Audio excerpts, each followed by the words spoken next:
नमस्कार दोस्तों। आज के इस वीडियो में हम फिजिक्स के 10 इंपॉर्टेंट क्वेश्चन देखेंगे रेलवे एग्जाम के लिए। यदि आपको वीडियो अच्छा लगे तो लाइक करना, शेयर करना और चैनल को सब्सक्राइब करना न भूलना। तो चलिए शुरू करते हैं बिना किसी टाइम वेस्ट किए। और यदि आपको क्वेश्चन है उसका आंसर आता है तो आप कमेंट कर सकते हैं। ये 10 क्वेश्चन है, आप अपना नॉलेज चेक कर सकते हैं कि 10 में से आपके कितने क्वेश्चन है वो राइट होते हैं। तो चलिए शुरू करते हैं बिना किसी टाइम वेस्ट किए। आज का हमारा फर्स्ट क्वेश्चन है, रॉकेट किस के सिद्धांत पर कार्य करता है। आपके पास चार ऑप्शन है। ऑप्शन ए ऊर्जा संरक्षण, ऑप्शन बी बर्नौली प्रमेय, ऑप्शन सी संवेग संरक्षण, ऑप्शन डी इनमें से कोई नहीं। तो रॉकेट संवेग संरक्षण के नियम पर कार्य करता है, यानी कि ऑप्शन सी यहाँ पर राइट होगा। अगला क्वेश्चन है, दूध से क्रीम निकालने में कौन सा बल लगता है। ऑप्शन ए घर्षण बल, ऑप्शन बी अभिकेंद्रीय बल, ऑप्शन सी अपकेंद्रीय बल, ऑप्शन डी इनमें से नहीं। इनमें से कोई नहीं। तो जब दूध से क्रीम निकाला जाता है तो अपकेंद्रीय बल लगता है, यानी कि ऑप्शन सी यहाँ पर राइट होगा। अगला क्वेश्चन है, चाबी भरी घड़ी में कौन सी ऊर्जा होती है। यानी कि जब किसी घड़ी में चाबी भरी जाती है तो उसमें कौन सी ऊर्जा होती है। ऑप्शन ए स्थितिज ऊर्जा, ऑप्शन बी है गतिज ऊर्जा, ऑप्शन सी है संचित ऊर्जा, ऑप्शन डी है यांत्रिक ऊर्जा। तो जब भी घड़ी में चाबी भरी जाती है तो उसमें स्थितिज ऊर्जा होती है, यानी कि ऑप्शन ए यहाँ पर राइट होगा। अगला क्वेश्चन है, सूर्य की ऊर्जा उत्पन्न होती है, यानी कि सूर्य पर जो ऊर्जा उत्पन्न होती है उसका कारण क्या है। ऑप्शन है ऑक्सीकरण के द्वारा, ऑप्शन बी है नाभिकीय विखंडन द्वारा, ऑप्शन सी है आयनन द्वारा, ऑप्शन डी है नाभिकीय संलयन द्वारा। तो जो सूर्य की ऊर्जा है वो उत्पन्न होती है नाभिकीय संलयन द्वारा, यानी कि ऑप्शन डी यहाँ पर राइट होगा।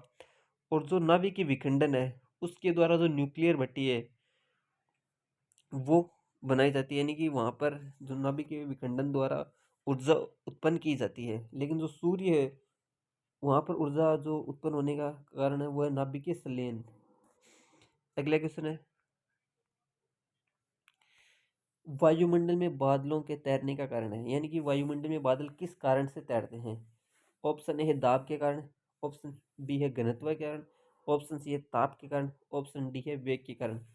तो वायुमंडल में बादल घनत्व के कारण तैरते हैं, यानी कि उनकी डेंसिटी है वो कम होती है और डेंसिटी कम होने के कारण वो वायुमंडल में तैरते रहते हैं, यानी कि ऑप्शन बी यहाँ पर राइट होगा। अगला क्वेश्चन है, वस्तु की मात्रा बदलने पर क्या अपरिवर्तित रहता है। यानी कि आपके पास कोई वस्तु है, मान लीजिए आपके पास कोई पहले इतनी वस्तु थी, उसके बाद आपने वस्तु की मात्रा, मान लीजिए ये कोई बिकर था उसमें ये इतनी वस्तु की मात्रा बढ़ा दी, तो आयतन परिवर्तित हो जाता है, यानी कि पहले इतना आयतन था अब इतना हो गया, पहले इतना आयतन था आपके पास अब आयतन इतना हो गया है। ऑप्शन बी है घनत्व है, ऑप्शन सी है द्रव्यमान, द्रव्यमान भी परिवर्तित हो जाता है। भार भी बदल गया, पहले ये मान लीजिए 2 किलो की थी 5 किलो की थी, अब ये 15 किलो की हो गई है, तो भार भी बदल गया। लेकिन जो वस्तु की मात्रा बदलने पर है वो उस बदलने पर जो डेंसिटी है, यानी कि जो घनत्व है वो अपरिवर्तित रहे, यानी कि जो डेंसिटी है वो नहीं बदलती, यानी कि ऑप्शन बी यहाँ पर राइट होगा। अगला क्वेश्चन है, वह कौन सा बल है जिसके कारण पिंड धरती के केंद्र की ओर खींचा चला जाता है। यानी कि वह कौन सा बल है जिसके कारण, यानी प्रत्येक पिंड है जो प्रत्येक पिंड धरती के केंद्र की ओर चला जाता है। ऑप्शन ए है द्रव्यमान, ऑप्शन बी आवेगी बल, ऑप्शन सी गुरुत्वाकर्षण और ऑप्शन डी है संवेग। तो गुरुत्वाकर्षण के कारण पिंड धरती के केंद्र की ओर खींचा चला जाता है, यानी कि ऑप्शन सी यहाँ पर राइट होगा। अगला क्वेश्चन है, पृथ्वी के गुरुत्वाकर्षण का कितना भाग चंद्रमा के गुरुत्वाकर्षण से सबसे नजदीक है। यानी कि आपके पास चार ऑप्शन है, तो इनमें से कौन सा जो गुरुत्वाकर्षण है वो चंद्रमा के गुरुत्वाकर्षण के सबसे नजदीक है। यानी कि जो पृथ्वी है, पृथ्वी पर जो जो गुरुत्वाकर्षण जी है और जी है, तो चंद्रमा की सतह पर गुरुत्वाकर्षण कितना होता है, पृथ्वी का कितना होता है। 1/2, 1/4, 1/6, 1/5। तो जो चंद्रमा है उसकी सतह पर जो पृथ्वी का गुरुत्वाकर्षण है उसका 1/6 होता है, यानी कि चंद्रमा की सतह पर 1/6 गुरुत्वाकर्षण बल कम लगता है पृथ्वी की सतह के मुकाबले। अगला क्वेश्चन है, पास्कल इकाई है।